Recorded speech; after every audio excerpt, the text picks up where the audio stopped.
Hello and welcome to Keep6ix One Weekly Wednesday Instagram Live. I am your host, Ray, and yes, welcome to our weekly Instagram Live. This is the first segment of our August Back to School series. Welcome, everyone. Hello, hello, hello.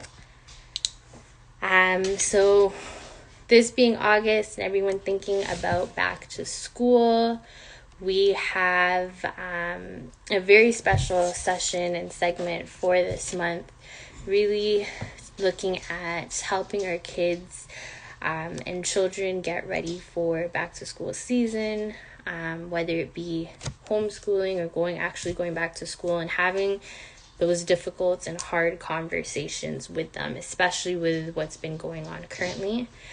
I have my co-host Natasha on as well, so please feel free to ask any questions as she will be taking note of the questions for our guest. Now, normally, being Keep6ix, we usually have Toronto guests, but for this session, we thought we were going to open it up a little bit. So we've invited some guests from outside of the city and some from actually out of the country. And we're going to be discussing really what it is to build reliance within our children and youth. So I'm just waiting on our guest. I see her. I'm just waiting for her to request to join so we can get started. So, our guest is born and raised in Brooklyn, New York. Nalah-Li offers the voice of a child growing up in the beautiful city in the 90s. Her stories have a sprinkle of Nalah-Li's childhood in each one. She tells exciting stories of everyday journeys, laughs, and problems that kids may face. So, I just got the request. I'm just waiting for it to come through. Hey, hello, what's up? How are you? Good. How are you? I'm good. Thank you for joining us. Thanks for having me. Always, anytime. So I was just saying, like, this is a special series Mm-hmm. because there's so much craziness that's been going on Mm-hmm. recently. And we haven't taken a lot of time to look at how it affects kids and how it affects youth when it comes to either um, having to go to school or going to school through Zoom now, Mm-hmm. being away from their friends, and really just the overall impact in general, especially with what they're seeing online too. So this month we wanted to kind of segue the conversation into having those conversations about the hard stuff, and you being a mother and an educator and an author. I was like, what better way to open this up than to have you on as our first guest for August to really talk about, and I know you're very passionate about this topic Yes, too. I am. So thank you for coming on. So I guess we'll get started, and I'll just let you introduce yourself to everyone first off. Okay. My name is Tanisha. My pen name, the name I go by as an author, is Nalah-Li. And like you said, I'm from Brooklyn, New York. I am a mom. I am a teacher. I am very deeply rooted in my culture and my blackness. So I take that with me through everything I do in life, especially my teaching and my parenting. So that's just me in a nutshell, and you'll learn more as we go along with the interview. Sounds good. Sounds good. Thank you. So I guess we'll get started and we'll look at first the education side of things. Mm-hmm. So we all know that there's always curriculums that have been mandated or put together by the government. And whether you're in Canada or whether you're in the States, teachers have certain curriculums that they need to abide by and teach. Right. Would you say, in your experience, that this system, the educational system, the way it's been mapped out, would you say that it adequately attends to the needs of children and youth, specifically marginalized children and youth? Mm-hmm. Black children, Hispanic children. Would you say that it attends to their needs? The curriculum per se, I'm gonna say no. Of course, they are giving our children the basics, learning to read, learning to write, and arithmetic, right? Definitely necessary things that our children need to know. But I think what they really need to know is the core of where we come from, who we are as Black people in this country, in this world, not even just this country, like you stated. And I think that is more important than anything else in the curriculum because it gives these children a definition of who they are and what they need to be in this world and what they need to do as Black children. The world is different for us. There are different requirements for us. There are different things that we need to do to move forward. So without those pieces of knowledge and that teaching, they miss out on a lot. They miss out on a whole lot. So being a Black educator is not just another person standing in front of a classroom, pointing on a board and telling them what to do. Our purpose is a lot more in depth, and it's very personal for me. Yeah, yeah. And I hear that because oftentimes people would think that it's the same way that you might be able to, the same curriculum and the same thing that you're teaching to maybe a white child is going to be exactly how things are going to be taken for a Black child per se. Absolutely, and not only that, there's a lot of misinformation. There's a lot of misinformation in the textbooks, there's a lot of the misinformation in the things that I taught to our children. Don't teach my kids that Christopher Columbus discovered America. Don't do that, because it's not true. You know what I'm saying? Like, it's not true, and that's what they're going to be taught. So that's why we need more people that look like us in classrooms to debunk those false things, to tell them, like, Christopher Columbus did not discover something. You can't discover something if when you get there, there are already people there. Mm-hmm. Okay, so it has to make sense. Yeah, no, I hear that. I hear that 100. So when you're looking at children that are living and growing up in racialized communities, um, maybe it either low income communities or just where there's lack of resources, be it community resources. What are some of the challenges that you're able to identify that these children face? And I know you've touched on it a little bit, but what is the role of you as an educator? Why is that so important for these children specifically? It's very important to identify the students that face these struggles because those are the students that are going to need that extra help, that extra push. Um, as far as resources, being the community that I teach in, most of our children didn't have the resources to adequately do at-home learning, to do virtual learning. Some families have 3 or 4 children with one laptop, with one tablet, one cell phone that all the children are trying to use to complete schoolwork. That does not apply. That doesn't make any sense. So it is definitely our responsibility to make sure if we want our children to be successful, we have to provide them with what they need. They came to us with what they had, right? Not with what they needed. So it is now our responsibility to give them what they need so they can align with everything else. It's about equity, not equality, right? We need what we need. If we need 2 ladders to be on the level of a Caucasian person, give us those 2 ladders so we can meet at the base, at a level, and then we can go from there and exceed. Yeah, and be able to identify what those needs are. Absolutely. And so if you're looking at a child, for example, there's often times where someone will say they're a problem child or Mm-hmm. they can't be helped. When you see somebody like that, what is it that goes through your mind? How do you assess that child to see how you can better help or how you can better align your strategies for that? Usually the children who are labeled as bad, difficult, or like people give up on them, those are usually our children who are more dismissed than they are accepted, more Mm-hmm. scolded than they are heard, right? More corrected than they are praised. And this anger, or whatever it is we want to call it, does not come from nowhere. We have to identify that this child is missing out on something. They're Mm-hmm. missing out on something. And relate. Relate to these children. Like a lot of adults, not only teachers, like to put forth this persona that they've never been children before. One way that I'm able to connect with my kids is I let them know I'm flawed. Listen, I understand that you're angry. I get angry too. But there's a healthy way to now exert that energy. We have to figure out what we need to do, and I always use the word we. I always try to use the word we, because if I'm saying to you, you need to figure out what you need to do, they're looking at me like, obviously I don't know what I need to do, because here we are having this conversation, right? You have to be able to let these kids know that they're not alone in this.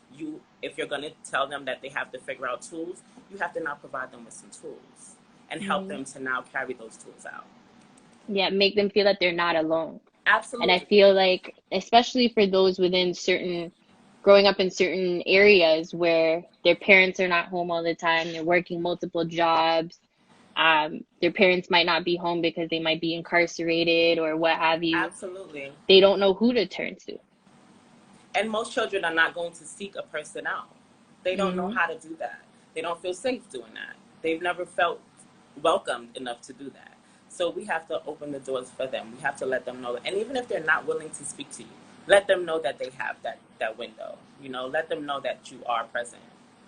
So how would you break down those barriers? Because we know that they have their own barriers, they're not open. So how do you kind of get down to that level? I know we do the we conversation, Mm-hmm. but like on top of that, how do you really get to build that rapport? It also goes with building that rapport with their families. Get Hmm. to know mom, get to know dad, grandma, whomever it is that they live with. Get to know, just have generalized conversations. I talk to my kids a lot about things that have nothing to do with our education. We come back to school on Monday and they're like, Miss Jarvis, what did you do?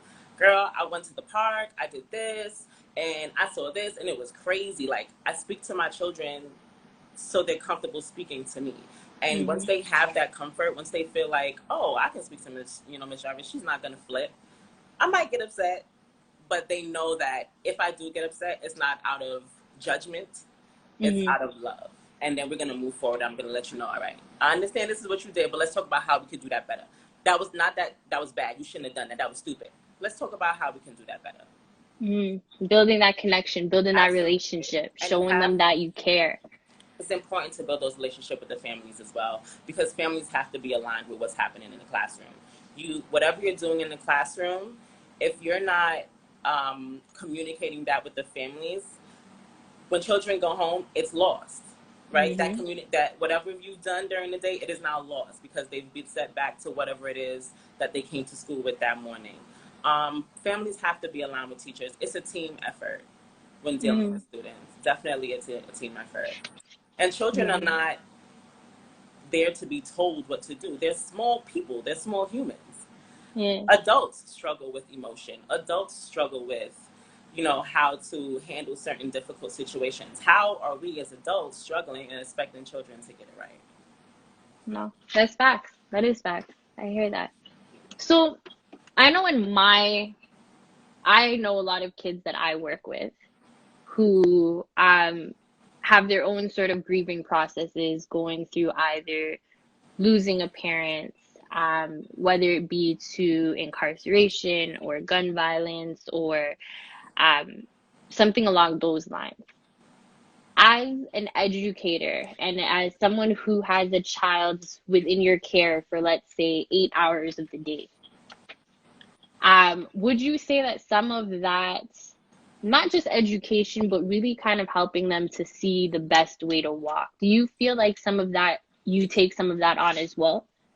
Absolutely. Absolutely. Teaching is a heavy job, it's a heavy lift because it's not just teaching. You're not just teaching, you're dealing with a plethora of other things, especially if you're teaching in a marginalized community.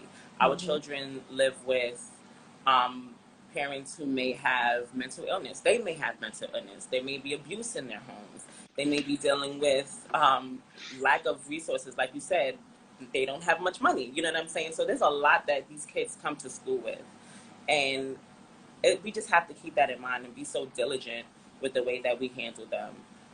A lot of times, if a child is being rude, and at the level I teach at, especially, I teach fifth grade, so they're really in like a weird transition period. Hmm. Going from elementary school to middle school and trying to figure out where they place in the world. Um, I just know that the connections and the relationships I have with my families and my students are just so important, and it's one of the top tier things on my list as a teacher, to Yeah. build those I strong think relationships. when I think back to like some of like the relationships I've had growing back, some of like my most meaningful conversations I had were with teachers who took the time to talk, who took the time to not say, okay, you're causing problems or you're doing this, or you're doing that, but took the time to understand the why. And I think that's so beneficial, especially for whether you're a teacher or just a member of the community or a parent or a family member, to take that time to, like you said, they're little people. So treat them that way. With big emotions. So, another question a lot of people have been saying, especially now with the current climate, especially when it comes to race, um, and culture, it being such a prevalent conversation right now. Um, for those who may not know, for us, we're Jamaican Chinese. Mm-hmm. Sorry, in case you guys didn't know, this is my cousin. Yes. Hey, guys. So, so for people who are raising children that are either bi-ethnic or biracial, um, first off, what challenges did you face growing up and navigating through your own journey, first off? And then secondly, what advice would you have for people who are raising children that are bi-ethnic or biracial? Well, my experiences have been so my mom, as you know, obviously, Jamaican Chinese, but she favors an Asian woman. She looks like a Chinese woman. So stepping out into the world, although she is black as well, she doesn't fit the physical of a black person. So she's never really had to experience, life as a black person. Now, raising two black children opens up a world of things, right? Because her Mm-hmm. children step out into the world, and we're facing all of these things.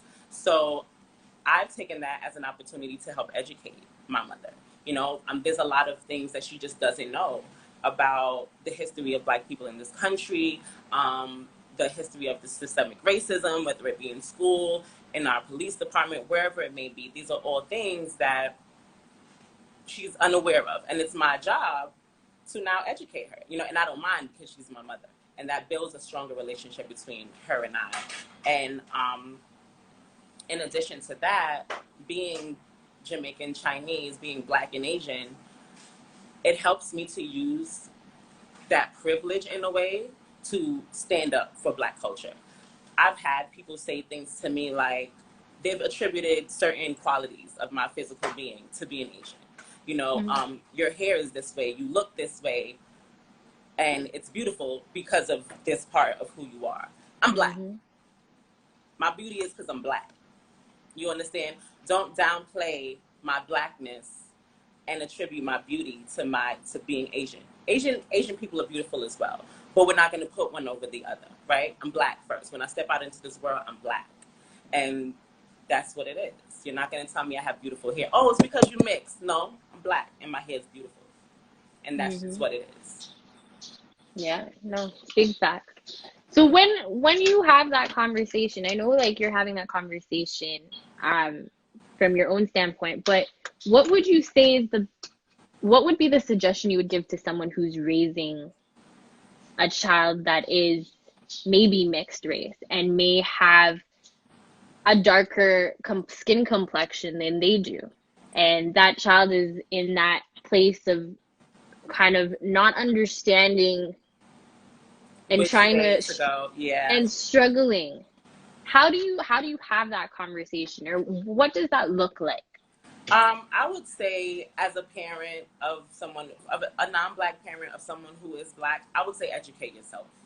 Mm-hmm. Educate yourself. Learn as much as you can about who your child is and where they come from, and then share that knowledge with them. A lot of times, black children get lost in, and especially those who may have like a black parent and the black parent is not present, right? So Mm-hmm. now they get lost in this other culture, in this other world, and they have no sense of identity and who they are, and that leaves them lost even more than they would have been even if the Mm-hmm. parent was there, right? So educate yourself as much as you can. Be an ally. Stand up for your child, because debunk all of those things. If you have a family member who's saying ignorant things about your child, around your child, stop that. Cut that Mm-hmm. out. Let them know, like, hey, that's unacceptable. You know what I mean? And share that knowledge with your child and let them know that their Black is beautiful. Although it is not yours, it is theirs, and they should love it and embrace it and grow with it. Yeah. It's always Yeah. important to empower your child's Blackness. And you can't do And that if you don't know what power comes with I your was child's just gonna Blackness. say You that. understand? Right. I was You just have to gonna know. say that. You have to Like, know. you may not be Black, but your child is. And you need to Right. understand and have that knowledge and educate yourself to be able to help your child navigate and to Absolutely. understand what your child is going through, because your child's experiences aren't going to be the same as your experience. And how will you guide them through the world? You know, as a child, you feel like as a parent, I can protect them. You know, I can keep them from certain Mm-hmm. things. But your children don't stay children forever. They eventually have to go out into this world by themselves. And you sent your Black child out into this world not knowing and they don't know what they're about to face. They encounter racism and it's like, oh my goodness, what is happening? Yep. Yeah. And that's It's a true. hard thing. That's a hard pill to swallow. It is true. It is true. And then that comes into the conversation of teaching them how to act when they encounter certain things. How do you respond when you're pulled over by police? How do you respond when you're experiencing systemic racism, whether it be in school or just on road in Mm-hmm. general? How would you say you structure your own style for that? So when it comes to, let's say, having a discussion when it comes to being stopped by police, for example. I'm going to be so honest with you. I don't know how else to say this, but how I'm going to say it. But I don't think there is any protocol for Black people when encountering the police. There is Mm, not a list of things that we can do to make sure that we are safe. There is no manual for Black folk when encountering the police. We just have to pray to God as much as we can that this encounter does not end at that with us not being able to go home to our families. mm, The rules don't apply to us. You know what I'm saying? The lists don't apply to us. The systems are not for us. So, how do I teach my children to interact with police? I mean, be as calm as possible. You know, try your best not to escalate a situation before you can de escalate it. But I mean, that doesn't guarantee us anything. it's That doesn't true. guarantee us a single thing. I really don't even know how to answer that question other than that. I don't know. And you made a good point where you said the system wasn't built or isn't made for us. It's And not. people, we have this conversation so many times where they say the system is bad or the system is wrong. And people aren't realizing the system is doing exactly what it was designed to do. Exactly. The system was designed um, back, and this is now me speaking, whether it be in Canada or the States, Mm-hmm. by founding forefathers and individuals who came and oppressed and colonized individuals that were already living in these countries and set up laws to have these marginalized people under their control. Absolutely. And that system has continuously continued to evolve when we look at the criminal justice system, the education system, the housing system. It impacts so many different areas of our lives. And so I think it's very imperative for us to be able to teach our children that, yo, as much as this is what you're learning in school, system wasn't made for us. Exactly. And really, at that point, it's now understanding and taking it upon, not to say the onus is on them specifically at such a young age, because at that point, it's on the parents to help educate and teach them. Mm-hmm. But they're going to have to go through their own personal navigation of understanding who they are Mm-hmm. and educating themselves and getting that knowledge as to their culture.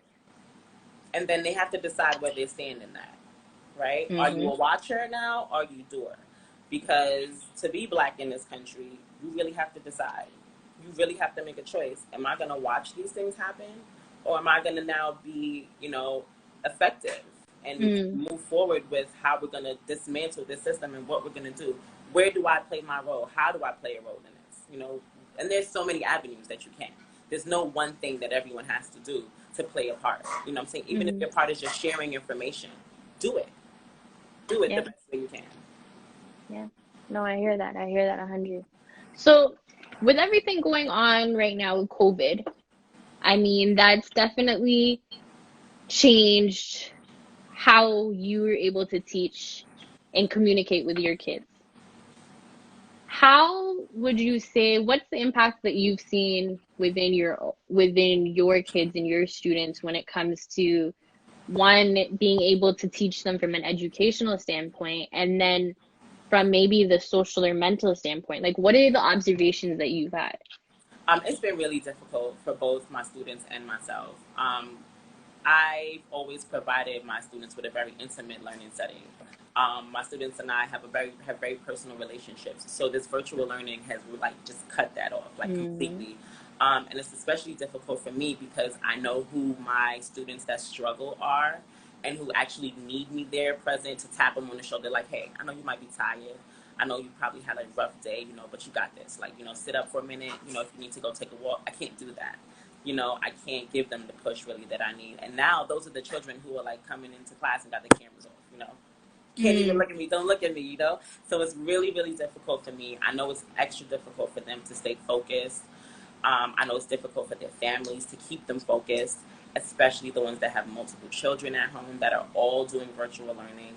It's been a struggle for everybody, but I've just been trying my best to reach out individually to these families during learning, just test, checking the temperature with my families, calling moms, calling dads, hey, how's it going? Was she able to do this? Were you able to do that? If not, let me know. I will reach out to whomever I need to and help you and see what it is that we need. It's like I said, it's really a team effort. It's difficult mm. for everyone, so we really just have to try our best to support each other. Yeah. And I think it's another point I was just thinking about is for parents who have multiple kids at home to be able, like, not only are you now a parent and you're working, but you're also a teacher in terms of helping your kids Mm-hmm. with their schoolwork. And when you have multiple kids at home that are all who do virtual learning, your time spent in terms of just being able to give them each that individual attention. And that's not even the parents who are still working through COVID, right? We Hmm. still have parents who are going to work. Parents are leaving homes to still have to go to work, and their children are still having to virtually learn. So those parents are they have doubled the struggle. I have to work these long hours, and I still have to make sure that while I'm at work, my fourth grader is on the computer at 9 o'clock doing schoolwork. What are the Hmm. odds? You know what I'm Yeah. saying? Like, what are the odds that a small child is going to be responsible enough to get themselves up, eat breakfast, get to class on time? It's not likely. And not only that, school is an outlet for a lot of these children. A lot of our children live in homes where they don't feel safe, they don't feel happy, they don't feel welcome, and they can't wait to get to school, to talk to their friends, to speak to their counselor, to see their favorite teacher, to play outside for however long they get to. Mm. School is really a safe place for a lot of our kids. Some of our kids don't eat unless they come to school. Yeah. So it's definitely a struggle. No, I hear that. Definitely hear that. So let's switch a little bit and go to color in the lines. Woo-hoo. So maybe first I'll let you tell us what color in the lines is first off and how did it come about? Okay. Color in the Lines LLC is my children's book company. And I created it because, one, I am a writer. I've always been somewhat of a writer. As a kid, as a young adult, I would write poetry. Girl, I thought I was a rapper at one point. I would write short stories. I would just write everything, right? Mm-hmm. So it was just a gift I always had. It was something I was always into. And having my daughter and now buying her children's books, I noticed that not only that there weren't a lot of books that represented her, but most of them weren't written by people of color, right? So how are you, Mr. or Miss Caucasian, writing a book about Black people? How are you an expert on this? So that didn't sit well with me. I feel like if we're writing books about appreciating Black hair and living in Black communities, it should be written by Black people. Who better to write Mm-hmm. that? Who better to teach our children about us than us? For the culture, by the culture, right? So I take that and I created Color in the Lines, and my inspiration was my daughter. to be honest. And once I started, I just kept going. Like it's just gonna keep going forever. My first book was from a series, The Zion and Zara Stories. It's gonna be a 7-book series. So I'm working on publishing the second book. The illustrators are young Black artists. The illustrator for Zion and Zara, the first book, he's a young college kid. I reached out to him through a friend of mine, and we got to work. I'm releasing my first animated short film soon, and the artist is also a young Black gentleman, and he does amazing work. So when I say it's for the culture, by the culture, it's because it's for the culture and it's by the culture. Hmm. And you're making sure it's represented completely in all areas and Absolutely. aspects. And it's accurate. It's not based on what I've seen on television. It's not based on what I think Black people want to see in a book. It's based on what I know and what I live. Hmm. And the nice thing about Coloring the Lines LLC is that at least, or what I would say actually in the Zion and Zara stories, are these are stories that are personal to you. Yes. They're coming from what you remembered from your own childhood. It's a piece of you within each story, but Hmm. also the relevancy of basically just growing up in Brooklyn at that time. And being a carefree Black kid. Just Hmm. being a carefree Black child. Looking forward to sneaker releases on Saturday morning. Get into the store first, right?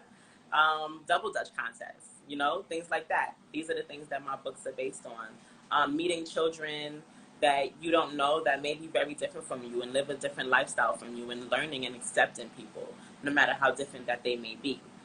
These Hmm. are all the concepts in my books. Money management. I have a Zion and Zara story about managing money through chores or whatever other responsibilities they may have, and the importance of saving and things like that through the eyes of children so they can understand on their level. I like that. I like that. Getting down to their level, making it easy for them to understand. Because that's something Absolutely. that we don't have. And it's something that, like, when I think about it, you're right. Like, there's very few children's books that I can name off the top of my head that are written by Black authors Hmm. or um, Illustrated by Black. illustrated. Yeah, yeah, no, you are right. So I know you're an avid reader. I'm an avid reader, and oftentimes we talk about kids like the importance of reading, especially from a young age. Um, how do we ensure? So one, why would you say it's so important? Hmm. Why is And reading then important? I'm sorry, go ahead. yeah. So one, why is reading so important? And then how do we ensure our children are educated properly in their roots and culture? And now we've identified an opportunity because there's very few books that our children can understand, read, and relate to, Hmm. which clearly you saw an opportunity for and you're doing something about. But how does that inspire maybe, or what does that say for other individuals who might be thinking about it, other aspiring writers, to motivate them to do something as well for the culture? I would say find your lane. You know, Hmm. find something that you're going to enjoy, that you're going to be passionate about, and whatever you put into it, you're going to put 100% into it because you know what you want people to take out of it. You Hmm. know it has to have a purpose. Everything has to be purposeful. We can't just do things like, yeah, I'm just write a book, and it can't be like that. You have to have a purpose. Like everything, every decision I've made with coloring the lines down to like finding the illustrators, it's been very purposeful. The linguistics I use throughout the stories, very purposeful.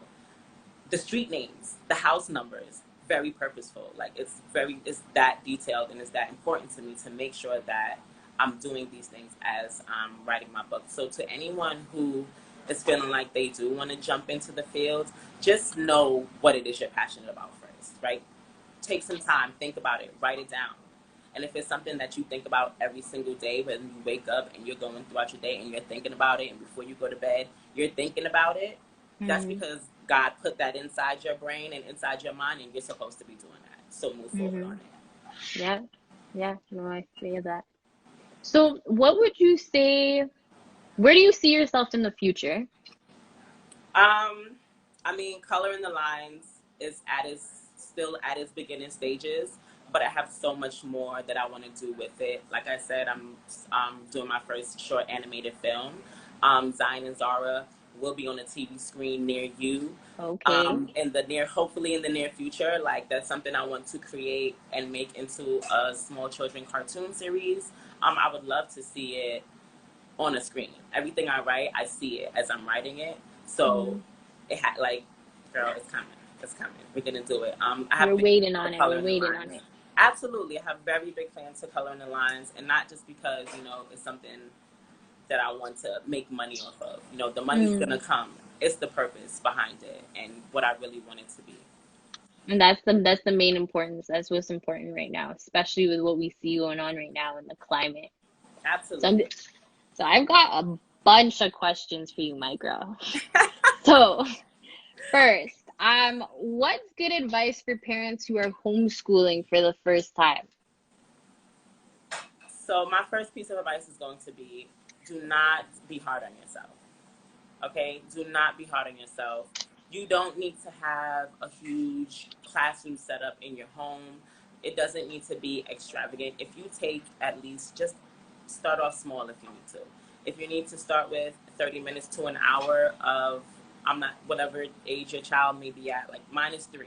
So I have her tracing sentences, for a few minutes. And then we have a word wall, and I'll ask her, like, to read a few words. And if the structure stresses you out, let your child can read a plethora of things, can do a plethora of things. You don't want to sit and write 2 plus 2 on a sheet of paper. Grab 2 toys, grab a bunch of your toys, bring them to the living room floor. 2 toys here, 2 toys here, 2 plus 2 is 4. Make it fun. Playing is Mm, learning for children, but it has to be purposeful once again, right? We can't yeah. just throw things around and expect them to learn. It has to be purposeful. Your child likes to eat cereal all day? Cool. Let them sit and read the cereal box, right? The cereal box has cutouts. You have a small child, you want to strengthen those motor skills, have them cut things out of the cereal box. The little like these things are other ways that children can learn. You don't have to sit them at a table with a pen and a paper and stress your life. You don't have to Mm, do that. Be creative. Go on YouTube. Look on Pinterest. There are so many ways, and you can reach out to me as a resource too. I'll give my information at the end. So anybody who wants resources and things like that, I'm more than happy to help with yeah. any of those things. But I just be like that. creative. Don't feel stressed out. I like the idea of like thinking outside the box Yeah, because what works for one child may not necessarily work for another child, and some absolutely. parents may have 2 or 3 children and will say and do the comparison. Well, your brother or your sister is getting it. Why aren't you getting it? And it's Don't do really that, being y'all. able to Please don't do that to your kids. Don't do that to your kids. understand everybody learns differently. And Yes. so, like you said, pen and paper might work for one person, but for another person, it might be toys. It might be something more creative. Right. So never kind of boxing yourself in or boxing your child in for one. Like Um, I'm sorry. yeah, I go ahead. have students who don't particularly like to read, right? And throughout our day, there's time set where they have to read. Like reading Mm, is a time period, 30 minutes or whatever. So my kids who don't like to read, I know what they enjoy. If they're into dinosaurs, I find them a book about dinosaurs. They're gonna want to read about dinosaurs. They enjoy dinosaurs. I have a kid who hates to read, but he loves Marvel comic movies. What did I do? Buy Marvel comic books. You can read those. Let your children learn through how they enjoy things, and it'll mm, be so much easier. yeah. So what advice would you have for parents who feel they need to supplement their students at home in regards to debunking misinformation learned at school? What advice do I have? Yeah. Debunk the information. Debunk it. That's my advice. Do it. If they learn something at school and they come home and they say, "Hey, mom, I learned that the Black Panthers were a terrorist group." Stop that right there. False. Stop that right there. That's misinformation. If your child goes back the next day and tells the teacher that's misinformation, great. I love it. I love it. Debunk it because it's not true. That's my Mm, advice. Be honest with yeah, your children. I like that. And sometimes you never know. Your children could be the ones educating the teachers too. Exactly. And as a teacher, I keep that open for them. I love when my students correct me. I love when they ask me or challenge me, like, "Hey, Miss Jarvis, I don't know about that. Like, that doesn't seem right. All right, let's look it up. Let's figure it out together." I love when they do that, and I embrace it. I welcome it. I feel like there's a couple comments saying build those relationships and connections. Official Redeem said, gotta care beyond just their academia. They're humans as well. Absolutely. I have another question. How do you teach emotions to kids? That's so funny because I don't know. With my 3-year-old, I've kind of been teaching her to identify her emotions. I don't know. I think it's just through conversation. Like, I ask her questions about how she's feeling and why, or what she's feeling if she doesn't have a name for it. And if she doesn't have a name for it, I try to help her identify it, right? She'll come out with the face stomping, or I'll say to her, I'll identify my feelings to her. I'll say, like, listen, I'm feeling frustrated right now. I'm not upset. I just need a minute. And she'll say the same thing back to me when she's feeling frustrated. She tells me, like, I'm feeling quite frustrated. Like, I need a minute. And I respect it. I speak to her what I want her to learn. I speak into her what I want her to know. And I think that's a great way to teach your children about emotion. Speak to them. Don't be emotional. Don't be overly emotional with them, but identify those emotions. Like, I'm really sad right now. And they can tell by your facial expressions, especially if you have small children who really can't identify emotions yet. They can tell by your body language. They can tell by your facial expressions. They can tell by the tone you speak to them in that something is not right, or you're really, really excited. So identify those feelings for them. Identify your feelings when you're feeling overly emotional, because they definitely internalize that too. Yeah, kids aren't dumb. They're not stupid. They pick up on things. They Yeah. may not be able to identify or know exactly what to call it, but they definitely know. And so it's better not to suppress as opposed to acknowledge. Yeah. Yeah. We've got another one saying we go from just educators to social workers and therapists or hybrid educators. It's true. Then we have to be playmates. We have to be like, if we teachers wear many hats. Shout out to all the teachers. We have one that said that you were a legend in school. I what? You was a legend in school. Facts. How do you balance your teaching with your family? If I'm not teaching, if I'm not doing something where I'm actively, reaching out to families in that period of time, I'm with family. Like, I don't bring work home. And I learned that through a very difficult teaching year I had once. And I would come home with all the stressors of what I was going on with throughout the day. And I wasn't playing with my daughter. I was too frustrated and I was too, like, fed up with the day. And I'd come home and be like, yo, everybody leave me alone. I would come home and it wasn't fair to my kids. So when I'm done working, I'm done working. Like, that's it. And I'm with my family after that. And there has to be a boundary. You have to create boundaries. Have like a good work-life balance between the Absolutely. two. It's so necessary. Because both aspects are very heavy. Those are two very heavy things. And it'll break you if you let it. It's true. Being sure that you give yourself time, like identifying that time for yourself. And that Really too. Self-care. Whatever that looks like to you. Whatever it looks like to you. Take some time to self-care.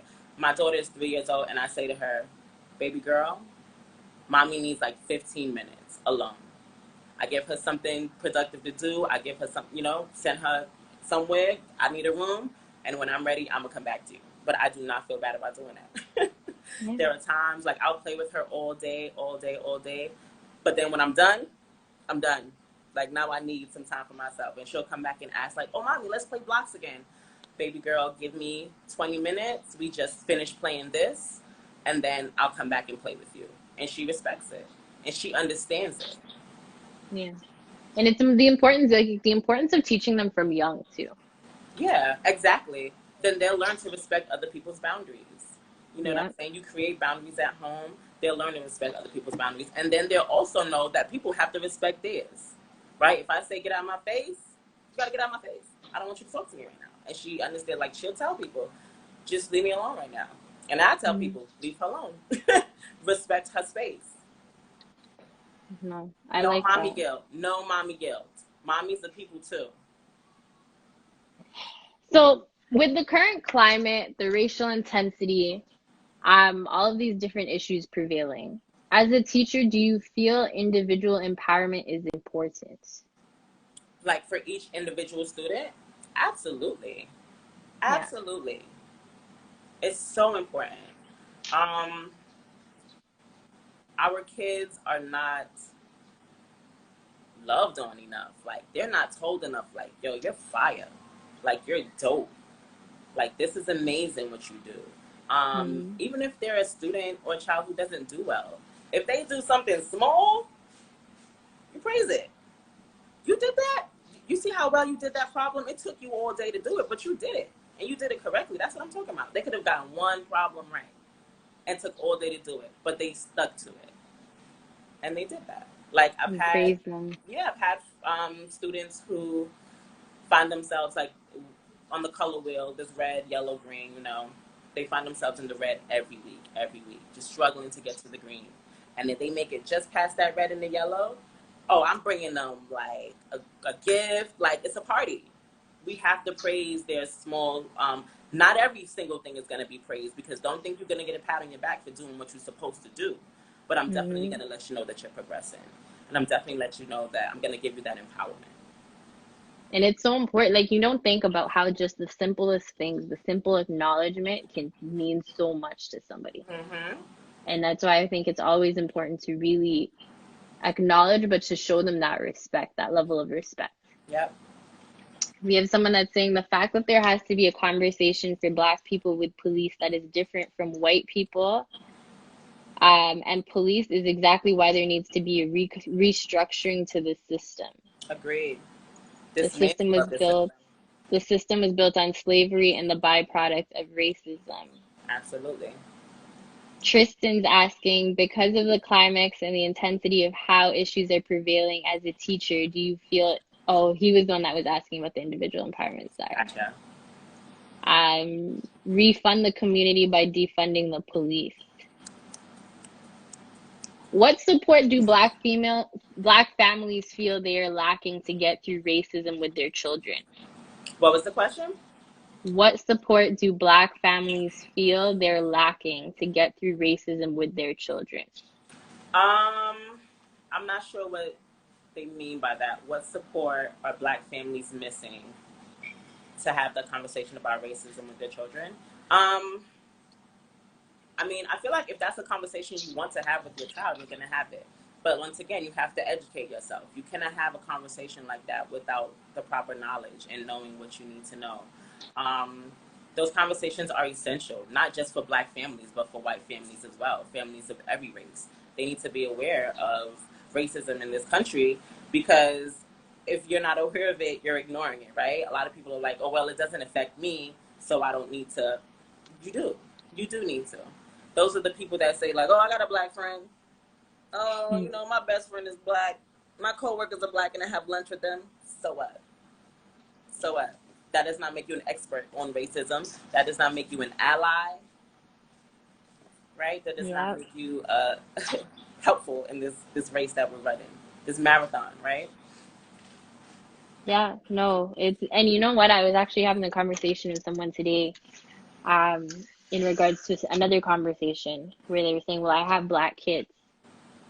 And I said, that doesn't mean anything. I Because mean, right. if you're not able to educate yourself and acknowledge certain things, saying that does not speak to the ignorance when it comes to Exactly. certain conversations.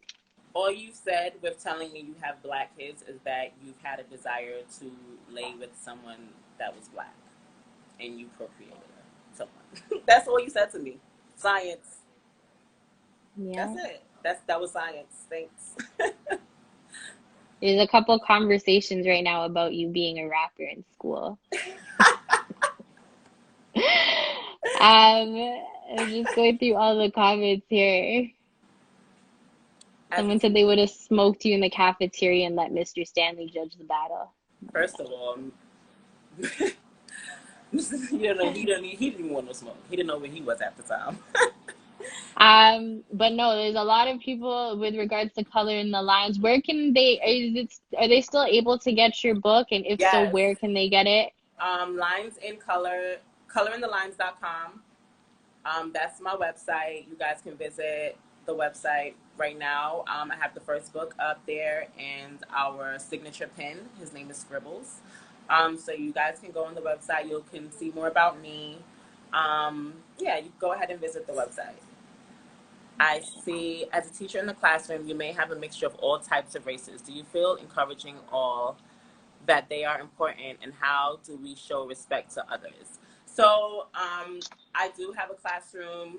Well, granted, I don't have any white children in my classroom, but I definitely include our brown children in the discussion. A lot of the literature we cover also covers history about Latino people. Definitely not leaving them out, because although some are confused, we are fighting the same fight, right? I don't think that emphasizing Black pride and Black history is disrespectful to anyone else in the classroom. I don't think that it diminishes anyone else in the classroom. I think that it's done so little that it's okay for me to, you know, raise the bar on that, and I'm okay with that. And I feel like you're still teaching what needs to be taught, but you're also giving them what's necessary for them as well, what they Absolutely. need to know. So as much as this is the curriculum and this is what I need to teach you, it's also imperative that you know your culture or your roots, or know the real truth when it comes to um where we've originated from, or where we've come from. Right. There's one more question. Is the mayor or chancellor providing support to you teachers? Honestly, not that I know of. I'm not sure what kind of support the chancellor can offer me to really serve my purpose. But that's a good question. I'm not sure personally. I haven't really sought any support from. I don't know. I'm gonna be honest with that one. I'm not sure. Um, but as far as what you were saying about, although it's not in the curriculum, it's very important. Our schedule, for instance, there's 30 minutes before school begins, or when class begins, where, you know, the kids are coming in and they're getting settled.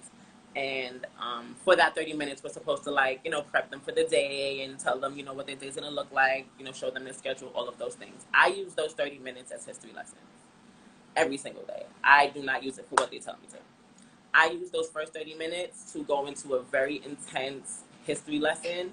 And by the end of the 30 minutes, my kids are always so angry, like, not angry at the content, but angry that we can't continue, that we have to now, you know, go along with the schedule.